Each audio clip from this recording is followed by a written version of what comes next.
Hi, Phil Benham here with ProductDyno, and in this video I just want to give you an overview of the product. Now, our goal for ProductDyno is to be the most flexible way to host and deliver any type of digital product online. So that means if you have a digital product of any kind, for instance, an info product, a PDF download, a video training system, a WordPress plugin, desktop software, or even a web-based SaaS application, ProductDyno is going to help you deliver it to your audience securely and also give you a wide choice of third-party integrations like file hosting services, payment processors, email service providers, and just about any other application you might need to sell your products effectively. Now that's a mouthful, and let's see how ProductDyno can live up to those lofty goals. The first thing you're going to probably want to do is create a product. Basically, all you have to do is click this button and name it, and that's it. But let me go ahead and let's go through one that may have a little more depth to it. So let's click into the product. Now there's different ways you can click in. It's real easy. You can just click the manage or click the product title or the image here. You can also duplicate products. So once you get a product all set up just the way you want, you don't want to have to go through all that process again. Just duplicate it and then change the things that you want to change about it. You can also edit some of the things about the product, such as the name and the description, the image that we use here. You can also enable or disable your powered by ProductDyno so that people inside of the product can, when they click it, you can put your affiliate link there and you get credit for people who may purchase it. So let's go ahead and manage your product. So when you start your product, when you create your first product, this is what you'll be greeted with. And this is what we call the manage product screen, right? So you can do just about anything you need to do with your product here. Now, some things won't be available when you go dive into these, right? Because some of them have to be set at the global level. And I'll discuss some of those in a minute. But let's just go through here and see what we can do. So domain and access, this is basically where you determine how your audience is going to consume your product, right? So you can create your own subdomain on ProductDyno.com, or you can enable your own custom domain. Now, so this is where your product will be. You can determine whether or not you want paid access, public access, or free access. Now, the difference between those are really cool here. So paid access, of course, people are going to buy your product. Public access means that you are allowing folks to view your product online for nothing, right? So it's just like a blog and it's out there, right? So you can send traffic to it and no one has to do anything but click on the link and view the content. Free access, on the other hand, although it sounds the same, but free access actually requires your audience to register before they're allowed to view the content. So they actually have to log in, although you're not charging them anything to do so. This is a great way to build your list if you're giving away content, especially as a bribe for their email address, okay? In that case, you'd create a free access product. Then you would also integrate your email autoresponder, so anyone who registers would go straight to the autoresponder and you build your list that way. You can also enable external content. So if we do this is telling ProductDyno, hey, I don't want my content on ProductDyno or even on my own custom domain, whatever. I want it on my own site, and I want to be able to protect those pages on my site using ProductDyno. And you're welcome to do that. So all you would have to do is put in the first page that your customers might see on your site, right? And then you would take this copy protection code and you would put it on that page and any other pages that you want to protect. So anytime someone goes to one of those pages and they're not logged in, right, they don't have access, they won't see the page. They'll go to the custom login page that that ProductDyno already creates for you, right? And then once they're logged in, then they go to this page, which is the start page you set here. Pretty easy stuff. The opportunities are endless, right? So once you choose one of these settings types, these access URLs are going to change accordingly. In other words, with paid access, I'm going to need to know where my content is when I'm not logged. This is like where they go when they're logged in. The login page, or if they forgot the password page. So these are some links that you're going to need. Of course, the public access, there's no login or register or anything, right? So they could just view it here. Free access, you get your content, right? Where logged in users are going to view the content. They don't have to pay for it, but they do have to register. So instead of a payment processor registering the user after they make payment, right? So a user makes a payment to buy your product. The payment processor sends us that information and we create the account for them. But if you have free access, there's no payment processor, so the user has to register. So you need this register link, see? All right, so these things are all things that you're going to learn inside of ProductDyno, but again, I'm just giving you an overview, and it's going to be a little bit longer than just a 5-minute overview, so bear with me. If you want to take a break, you're welcome to do so, and come back and view the rest of the video anytime. So now, if we do not enable external content here in the domain, if we leave this the way it is, the content for the product will be here on ProductDyno, right?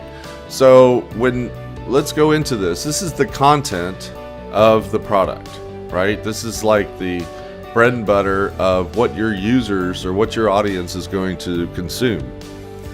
And we create these for you when you create your first product. So we create these content areas so that you can kind of see how this works. You can drag these around if you want this to become we call these sections and subsections, right? But you can call them anything you want. You call them modules and lessons, and you drag these around. Okay, I want this to be there, a subsection.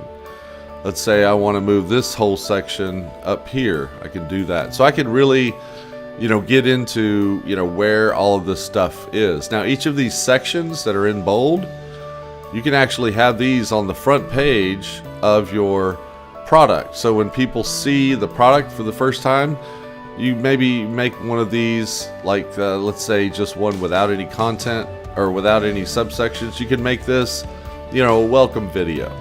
All right, so this will be shown on the home page once people are logged into the product. Now, when you're in these, you can also edit the content of this, right? So these are topics, subtopics.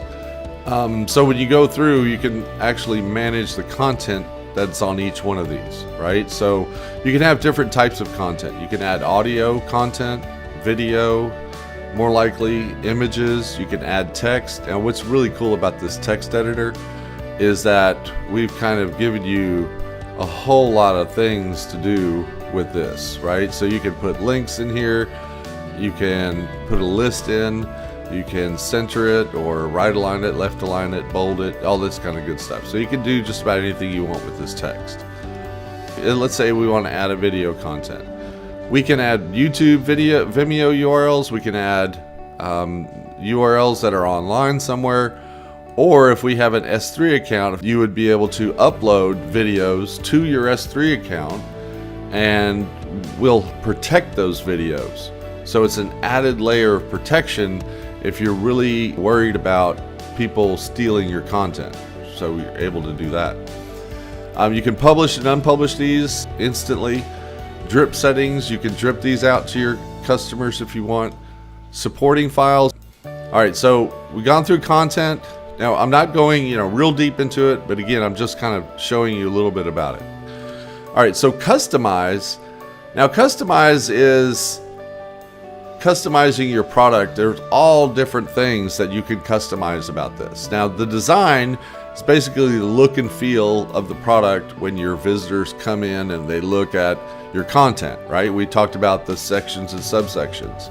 Well, this is a theme. We basically have a theme here, a default theme that you can change, right? So we have two different themes and more are going to be coming. We're actually going to open this up for developers who will be able to build their own themes and add them here into the system. But then this is where you add your logo, your favicon. You can choose the different colors. We have a custom video player, so you can choose the color for that. Choose the colors for your theme, button colors, text colors. You can add custom navigation links. You can add a footer. You have all these URLs, so in case you want to add URLs to your privacy policy, terms of service, etc. All that's here, your your heading, your tagline. Anything that can be modified with the theme would be here in the design. Now translations, remember I told you can call the sections or subsections anything you want? Well, this is where you would name that. So if in your product it'll say section, you want it to say module, so you would change that here, right? Subsection, you want to say lesson, so you could change that here. You can do just about anything you want to do here, right? So any language that the theme has or that ProductDyno has on the front end, the visible end to your users, you can change that here, right? Now emails are the emails that we send when different events happen. So when someone purchases your product, we send them a welcome email. When they lose their password, they want to reset it, we send them this email.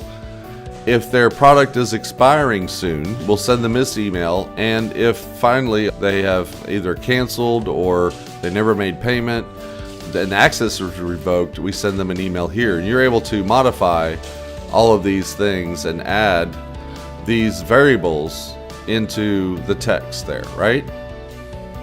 So let's go back to manage product. We went over the first three. There's payment gateways. Now, once you have your product, you want to be able to sell it, right? So you can sell it using payment gateways. Now, you can set up your own payment processors in global integrations like with Stripe, and some that need global integration like Paddle and ClickBank. And we'll show you all those. But let's look at payment gateways. This is where you determine how you want to sell your product, right? So if you want to sell your product, let's say for $10, but then later you want to sell it for $100, but you don't want to remove it, all you have to do is create another payment gateway.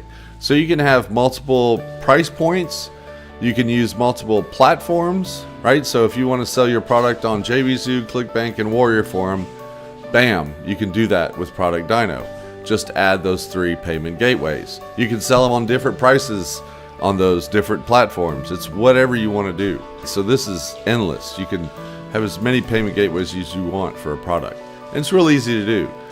You just give it a title, choose your gateway, and put in the required things. So sometimes, like let's say Stripe will require some more things from you. If you wanted to do Paddle, it only requires one thing. So it's just different based on the different gateway that you're using. Now, if a gateway doesn't have a way of getting in here, like it says Gumroad and no account found, well, that's because we haven't set it up inside of our global integrations. And with each of the videos that I talk about these gateways, you'll see how easy it is to do. So let's get out of this. I hope I've covered everything with the gateways. Now, I guess one more thing, like it says here IPN and checkout URL, right? So it's either or. With JVZoo, it's an IPN, which means that the payment processor is talking with ProductDyno and they're talking back and forth about a member's access, right? Whether they've paid or whether they've canceled or the email address and everything about the member. Now with like for Stripe, for instance, this is a checkout URL. And with a checkout URL, see how there's a shopping cart here? That means that this URL will go straight to a checkout page. And the integration between our system, ProductDyno, and Stripe is going to automatically work. So we don't need an IPN URL. It's all done kind of behind the scenes. This is where you want people to go to buy. So you would copy this and make it a link on your buttons, on your buy now buttons. So there's different things, little quirks about this, but as you start using it, and especially if you start using some of these platforms and you're already used to a platform, you're going to fall right in. All right, so let's go on to integrations. This is where we add different things like marketing email services. We support ActiveCampaign and many others, and I'll show you those in a minute. But we have to add them to global integrations, and then they'll be available for all of your products. And you can add as many as you want for one product.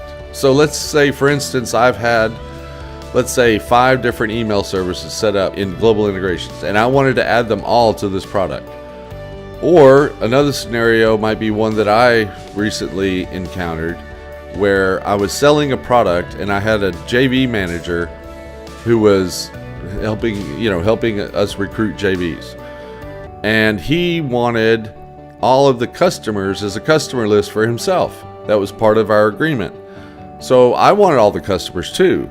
Now, how do you share those emails? Well, the way most people do it is they connect their email service and then they'll download a CSV file of all their customers and then send it to their JV partner. They have to upload it to their service, blah, blah, blah. Well, in this case, you could just have them add their email service here in the global integrations and then add, like, let's say they have Aweber and I have ActiveCampaign. So we put Aweber here. When someone purchases the product, it goes to both email services automatically. Right, so that's a great way. Or you could have 5 different email services that go to all 5 of them. Transactional emails, we're using ProductDyno SMTP. You can use your own.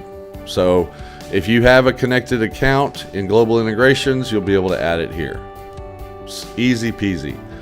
And this will kind of help brand your product, right? If you want your emails coming from a certain place, we'll let you do that. Videos and file hosting, you can add S3 accounts, you can add FTP accounts, and I'll show you those in a minute too. And this is so that when you upload videos to the content area, they're protected. Webhooks, this is awesome. Like, you can connect this to Zapier, and whenever an event happens inside of ProductDyno, that event is going to be sent to Zapier, and Zapier is going to send it anywhere else you want. So you can do so much with that. And we'll discuss more of that later.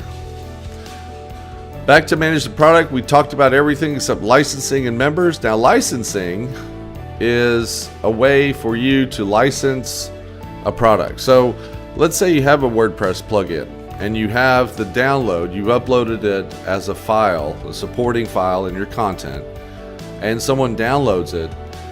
That's great. Well, what if you want to protect that? So you want to enable licenses here, and then when users download their software, they'll be able to go to a special page we create on ProductDyno in the content area that'll show them the licenses, and they'll be able to copy and paste those licenses into your software. Now, although your programmer has to do some programming using our APIs, that's okay, because it's a lot easier than any of the other protection systems out there. Okay, so on to the last thing is members for our product. This is where we're going to be able to list all of our members. Now, you can add members. You can have the status, turn them on and off as you want. You can edit whether it expires, right? Whether their access expires. So let's say you want to have a JV member, you're creating a JV member, you want their access to expire, let's say in a month from now, right? So when you create this, their access will expire here. Now the system's automatically going to send them an email and login information and everything. And this is also where all of your members are created from the payment processor or your registration pages. So all of the members are created automatically and they'll all be listed here. All right, so that's that. Back to managed product. We've done all this. Now let's talk about global integration, because I've referred to it quite a few times. So let's talk about that. Let's talk about those marketing emails. Now here I've already set up this. You saw that was the only one that was coming up. I can add anyone here. I could add Weber. I could add ActiveCampaign, Constant Contact, all these, right? And we're adding more. We're going to be adding more as we get requests for them. So anytime you add one here, it'll become available. It's a nice logo. And then once you have it available there, you'll be able to use it inside of your product integrations. right? So I could select another service here. Each one that I list in global integrations will be listed here. Okay. Now let's go back to global integrations. Let's go to transactional emails. This is where we set up our SMTP. When you have SMTP, and if you know what it is, you'll know that this is all you're going to need for SMTP, and then you can enable it in your product. The videos and file hosting, I told you you could do Amazon S3 and FTP accounts. Easy peasy. Payment processors, this is where we set up some of the payment processors that need to be set up this way. And those include ClickBank, Gumroad, Paddle, ThriveCart, and Stripe. All right, so Stripe, you don't need to do anything. Like, there's no JV system behind it or anything. It's just they take payment. That's it, right? Some of the others have some more features involved in them, but they use Stripe as a payment system. So this is basically your true payment system. We're also going to be adding PayPal in soon. All right, so, and as you can see, when you create these, it's real simple to do. I go through different videos for each one of these. The last thing here, collections. Now, we talked about products, right? So we talked about all the different products, all the things that you could do inside of products, the ways you could set them up and everything. Well, collections is a new way of looking at it, like a collection of products. You're familiar with this when you've seen something like you can have multiple products under a brand, right? Or under a site, they call it. Well, we give you unlimited collections. And then any products that you have, you can put them into collections. Now, when people buy, they buy any one of those, but they're in the collection, right? They have access to their product, but those other products are still there. So let's say they purchase the lower end basic version, and when they go in to log in to access their basic version, they can also see the intermediate, the advanced versions, right? So they'd be able to buy those again. So it's kind of a way to market your alternate products, even while keeping under the same brand. So you'll notice that when we go into manage a collection, it looks almost the same as our products. We have domain and access, same thing, right? We have, instead of content, we have products, right? So you can add all the products that you want into here.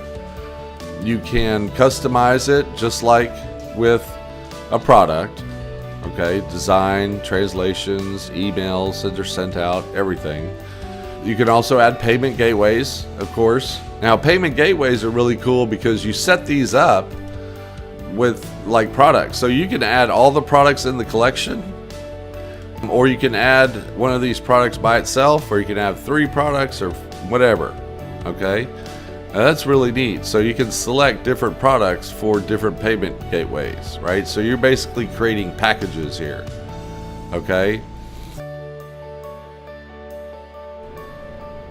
And then when we go through to integration, same thing. Now, what's cool about the integrations is that with marketing emails, you can have a marketing email for your collection, and the products that are under it those marketing emails are going to fire as well. So if they buy version A or version B, they're going to get an email based on version A or version B, if you have it set up that way. But the email that they're going to get, not the emails, I'm not saying they're going to be sent the emails, but the email of the user is going to go to your autoresponder, right? So marketing emails, talking about autoresponders. So that user is going to go to the autoresponder for the product and the collection. You can set up the collection to set up an autoresponder for like general list, let's say. And then you can set up the autoresponder for the product as list for product A or list for product B, okay? So that's pretty cool. The webhooks also fire on both the collection and the product level at the same time, okay? This is all good stuff. I know it's so complicated when you're looking at it for the first time, and I hope you're taking everything that I'm talking about here just with a grain of salt, just kind of looking at it, right? We're not trying to learn anything right now. We're just kind of going through this. But with members, the same thing. Here's where you're able to, like if you have, like you sold 10 products of product A and 10 sales of product B, you'll be able to filter those members by which product you have. integrations. Now, there are some payment gateways where you don't need to add global integrations, like let's say JVZoo. You just need the gateway product ID. With ClickBank, you're going to need a payment processor. Notice I've already set that up. That CB demo, right? That's the payment processor I've set up for ClickBank. Let's go look at that. Global integrations, payment processors, ClickBank, CB demo. That's it. And so some of these, you're going to be able to use them without setting them up first, and some you'll have to set up first. Resources, of course, is where we will tell you about a lot of the systems that you could use and give you links to them very easily. You go find them and sign up with them if you want. They all work with ProductDyno, so you get the one that you need for your purposes. All right, so I think that's it for this video. Again, my name's Phil Benham with ProductDyno. Thanks for watching.